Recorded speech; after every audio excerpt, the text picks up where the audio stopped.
हमारे रामबन डिस्ट्रिक्ट की मैं बात करूंगा, we had only 12 sanction post and we are only 4 और 5 इन प्लेस दिस टाइम। पिछले महीने ही 10,000 लाइसेंस सस्पेंड किए, रिपीटेड वायलेशन कर रहे थे, मोबाइल का यूज कर रहे थे, रिपीटेड ओवरलोडिंग कर रहे थे। अभी कुछ लोगों को हमने शोकॉज नोटिस इशू किए हैं। लाइसेंस सस्पेंड का क्या मतलब है? वो कभी गाड़ी नहीं चला सकता है? नो, लाइसेंस सस्पेंड एक किस्म का 3 महीने के लिए हम उसको डिवार्ड करते हैं और 3 महीने के बाद उसको एक काउंसलिंग प्रोग्राम अटेंड करना पड़ता है, एक ट्रेनिंग करनी पड़ती है दोबारा, रिफ्रेशर कोर्स। आज की खास मुलाकात में हमारे साथ मौजूद हैं ARTO रामबन कुलदीप सिंह जी। अपने काम के लिए जाने जाते हैं, बात करेंगे इनसे। सर, डिस्ट्रिक्ट रामबन में आपकी मौजूदगी है और एक विभाग जो आपको दिया गया है, कैसे देखते हैं डिस्ट्रिक्ट रामबन को आप, और क्या कुछ काम जो है अभी तक आपने किए?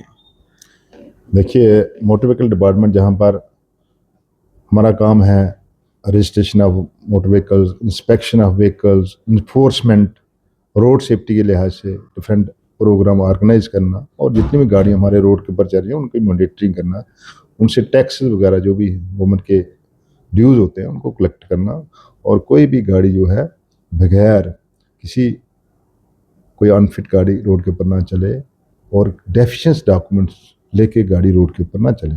और दूसरा, जो भी डे टू डे लोगों की सर्विस होती है, व्यवस्था होती है हमारे डिपार्टमेंट के साथ, उनको टाइमली ट्रांसफरमेंट में उनको डिलीवरी दी जाए। कुलदीप सर, पिछले दिनों हम देख रहे थे डिस्ट्रिक्ट रामबन में आपने बहुत सारे एरियाज़ का दौरा किया और जिस दौरान आपने बहुत सारी गाड़ियों को सीज भी किया। क्या कुछ कमियां पाई गई जिसके चलते ये एक्शन लिया गया? देखिए, जैसे ही मैंने 3 महीने पहले डिस्ट्रिक्ट रामबन का ARTO ऑफिस का चार्ज लिया और मेरी कोशिश थी कि हर एरिया को मैं जाके पर्सनली देखूं, वहाँ के रोड कंडीशन क्या है, वहाँ ट्रांसपोर्ट जो है हमारा निज़ाम वो कैसा है। तो उसी के मद्देनज़र रखते हुए मैं हर एरिया जाने की कोशिश की, खड़ी में, बनहाल में, चंबलवास, देन हमारा पोगल परिस्तान का जो है उखराल सिन्नावती एरिया, उस एरिया में जाने की कोशिश की और जहाँ जब हमने टूर किया वहाँ पर गाड़ियाँ भी चेक की और बहुत सारी गाड़ियाँ हमें ऐसी मिली जिनकी कंडीशन ठीक नहीं थी, उनको हमने सीज़ किया। जिनके डेफिशिएंट डॉक्यूमेंट थे उनको सीज़ किया। और बहुत सारी गाड़ियाँ मुझे ऐसी भी मिली हैं जो फ्रेश भी थी लेकिन उन्होंने registration as a taxi dealer end पर करवाई थी, लेकिन जो वहाँ के जो ओनर हैं, गाड़ी का जो मालिक था, उसने हमारे ऑफिस में है जो ऑनलाइन फीस भरनी पड़ती है परमिट की और उसको परमिट अटैच करना पड़ता है, परमिट नहीं लगाए थे, जिसकी वजह से हम बहुत सारी गाड़ियाँ हमने सीज़ की और डिफरेंट पुलिस स्टेशन में रखी, अपने ऑफिस में रखी और बहुत सारे लोगों ने उसके बाद जो उनकी ड्यूज़ बनते थे वो भर के उनको प्रॉपर परमिट अटैच किया है। और अभी भी बहुत सारी गाड़ियाँ ऐसी हैं जो डिफरेंट एरियाज़ में हैं, जब हमारी टीम जाती है तो वो छुपने की कोशिश करते हैं। उसी के मद्देनज़र मैंने एक डिटेल लेटर बना के डिस्ट्रिक्ट SSP सर को भेजी है ताकि वो जितने भी उनकी पुलिस पोस्ट हैं, थानेज हैं, उनको डायरेक्शन दी जाए, जो भी उनकी जुडिक्शन में वो गाड़ियाँ मिलती हैं उनको सीज़ किया जाए। और साथ में SSP ट्रैफिक से भी ये इशू टेकअप किया है और हमारी टीम भी डिफरेंट रूट्स के ऊपर जा रही है। परमिट को लेकर के जो नए नियम लाए गए हैं, क्या नियम है और कैसे ट्रांसपोर्ट विभाग से मिल करके जो है ट्रांसपोर्टर अपनी गाड़ी को स्मूथली रोड पे चला सकता है? देखिए, पहले ऐसे था कि हमारी डिस्ट्रिक्ट की कमेटी होती थी, रीजनल ट्रांसपोर्ट अथॉरिटी, और स्टेट में स्टेट ट्रांसपोर्ट अथॉरिटी, अभी भी वो हैं।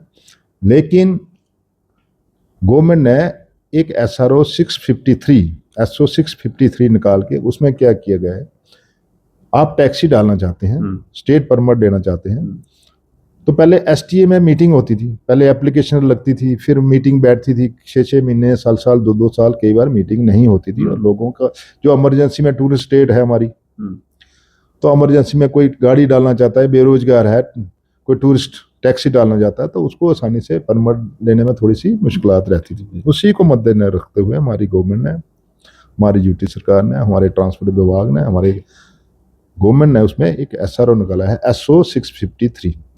उसमें ये प्रावधान रखा गया है कि अगर कोई भी अनएम्प्लॉयड यूथ, इंडिविजुअल आदमी टैक्सी डालना चाहता है, टूरिस्ट कंट्रैक्ट कैरी बस डालना चाहता है, तो वो ऐसा करेंगे, वो सीधे जाके डीलर के पास टैक्सी को खरीदेगा। वहाँ से आजकल आपको पता है डीलरशिप एंड पर ही इनबिल्ट गाड़ियों की रजिस्ट्रेशन होती है, वहाँ उसको वो टैक्सी नंबर लग जाएगा उसके बाद उसको गाड़ी को आरटीओ ऑफिस में लानी नहीं है गाड़ी, उसने ऑनलाइन फीस भरनी है हमारे ऑफिस में परमिट के लिए। उसकी परमिट गवर्नमेंट ने फीस रखी है 1.5 लाख टैक्सी के लिए। अच्छा। हाँ, वो इसलिए है कि उसको जब चाहे वो परमिट उसको गाड़ी लेके डाल सकता है, लेकिन अगर उसको फ्री फॉर ऑल कर देंगे तो फिर हर आदमी टैक्सी डाल देगा, जिसके वजह से वो भी ट्रैफिक में बहुत बड़ी एक मैनेज बन सकता है। तो जिसको लगता है कि बहुत ही उसको है कि मैंने डालनी है, तो वो फीस गाड़ी डीलर एंड पर रजिस्टर करवाएगा और सीधे आके ऑनलाइन फीस भर के परमिट अटैच करेगा उस गाड़ी को as a taxi state duty में क्रॉस ड्यूटी वो उसको टूरिस्ट लेके चल सकता है। मतलब परमिट लेना आसान है लेकिन आपको फीस भरना बहुत जरूरी है। हाँ, फीस भरना बहुत जरूरी है, क्योंकि मोटर व्हीकल एक्ट सेक्शन 66 ये मैंडेटरी है कि जो भी आपकी पैसेंजर गाड़ी है उसके लिए परमिट होना बहुत जरूरी है। It is a mandatory document.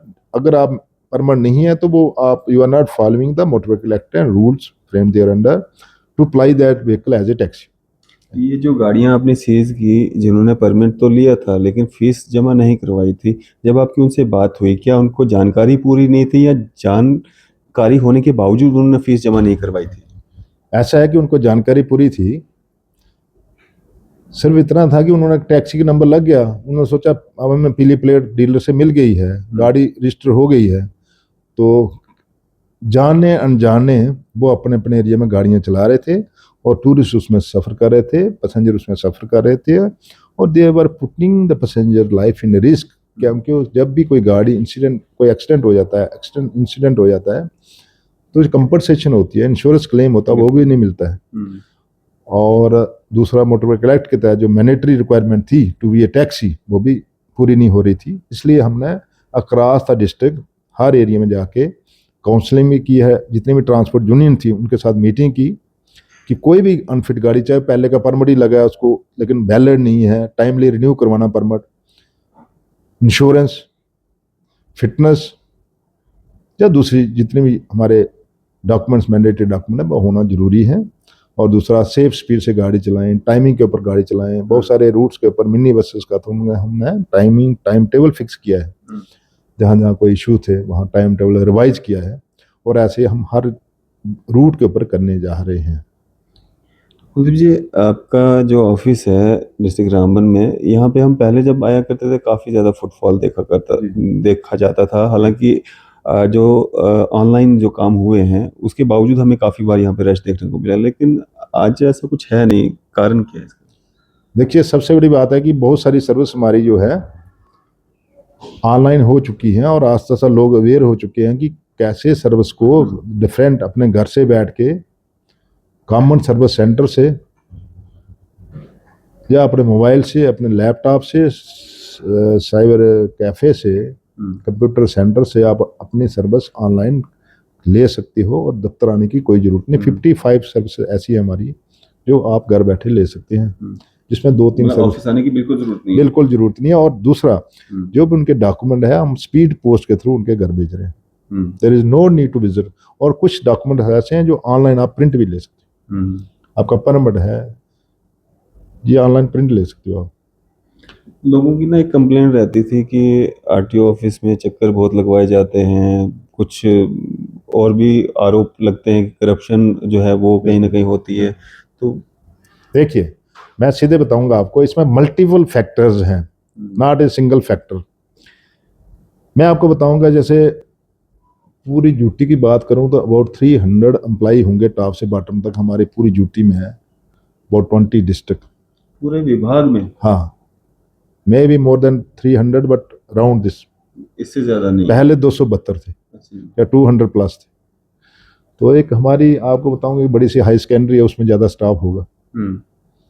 अगर इनमें हाई सेकेंडरी लगा लोगे जम्मू की तो मुझे लगता है उसमें ज़्यादा स्टाफ होगा then whole the duty of JNK in the motor vehicle department. और मोटर व्हीकल डिपार्टमेंट एक ऐसा डिपार्टमेंट है जो हर फैमिली इस डिपार्टमेंट से जुड़ी हुई है। बिल्कुल।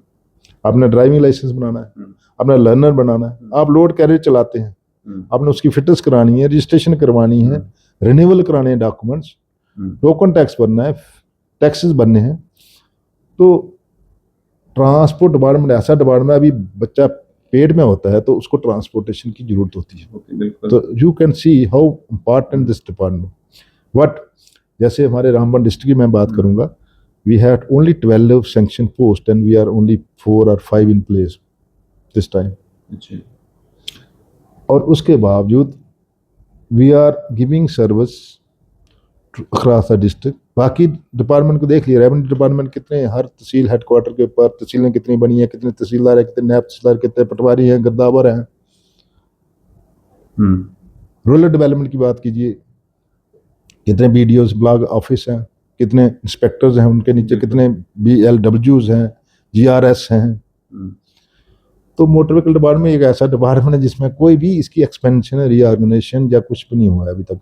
उसके बावजूद ड्यू टू टेक्नोलॉजी के ऑनलाइन सर्विस होने की वजह से हम लोगों को एक ट्रांस तरीके से सर्विस दे पा रहे हैं, but still there are issues. और हमारी कोशिश रहती है कोई ऐसा डिले हमारी तरफ से नहीं होना चाहिए।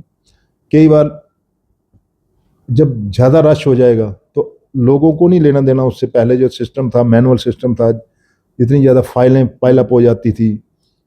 2 या 3 आदमी एक डिस्ट्रिक्ट में अप्लाई होते थे, डिस्ट्रिक्ट में मीटिंगें होती हैं, डिफरेंट फेयर्स हैं, मेलेज हैं, वहाँ ट्रांसपोर्टेशन की इश्यूज हैं, बहुत सारे मल्टीपल इश्यूज रहते हैं। डिस्ट्रिक्ट रोड सेफ्टी कमेटी है, रोड एक्सटेंट्स के इश्यूज हैं। तो आप सोचो कि 2 या 3 या 4 आदमी एक डिस्ट्रिक्ट में अपनी ड्यूटी जस्टिफाई कर पाएंगे up to the level expectation जो है, तो ये बहुत टफ होता है। लेकिन despite that we are trying to do our best to deliver the goods to the public as per the mandate of the department, as per the directions of the district administration and our motor vehicle department higher authorities. Sir अगर बात करें हम district Ramban में ना, बहुत सारे गांव हैं, अलग अलग जगहों पे बड़ी तंग सड़कें हैं।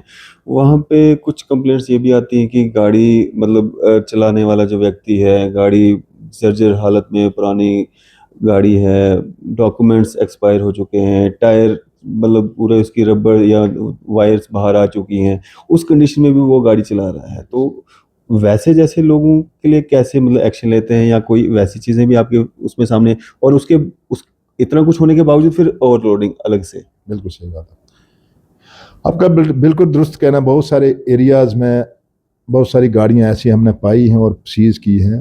8-8 गाड़ियां एक दिन में, जैसे संगलदान में गया 8 गाड़ियां मैंने उसी दिन सीज की, और बहुत सारी गाड़ियां रूट खाली हो गया, भाग गई, बस स्टैंड खाली हो गया। तो हमने 2-3 बार वहाँ पर नाके लगाए, क्रैकडाउन किया, और पहली बार 8, दूसरी बार 4-5 गाड़ियाँ, फिर तीसरी बार फिर जो गाड़ियाँ सीज की वो रेक्टिफाई हुई, उनके नए टायर डाले गए, सर्विस हुई, जो काम था वो करवाया गया। उसके बाद उनको रिलीज मतलब उसको रोड के ऊपर चलने के लिए इजाज़त दी गई। ऐसी बहुत सारी गाड़ियाँ, जैसे परमिट की बात कर रहे थे हम, बहुत सारी गाड़ियाँ थी जिनका 1.5 लाख रुपये फीस भराई गई, तब तक मैंने नहीं छोड़ी। मुझे बड़ा प्रेशर आया डिफरेंट क्वार्टर से कि गरीब लड़का है, ये है, इसके पास पैसे नहीं आए। मैंने कहा नहीं, गाड़ी अंदर रहेगी, मेरे पास भी सेव रहेगी, क्योंकि जब तक वो चलाएगा तब तो इलीगल है और लोगों की लाइफ रिस्क में। बिल्कुल बिल्कुल।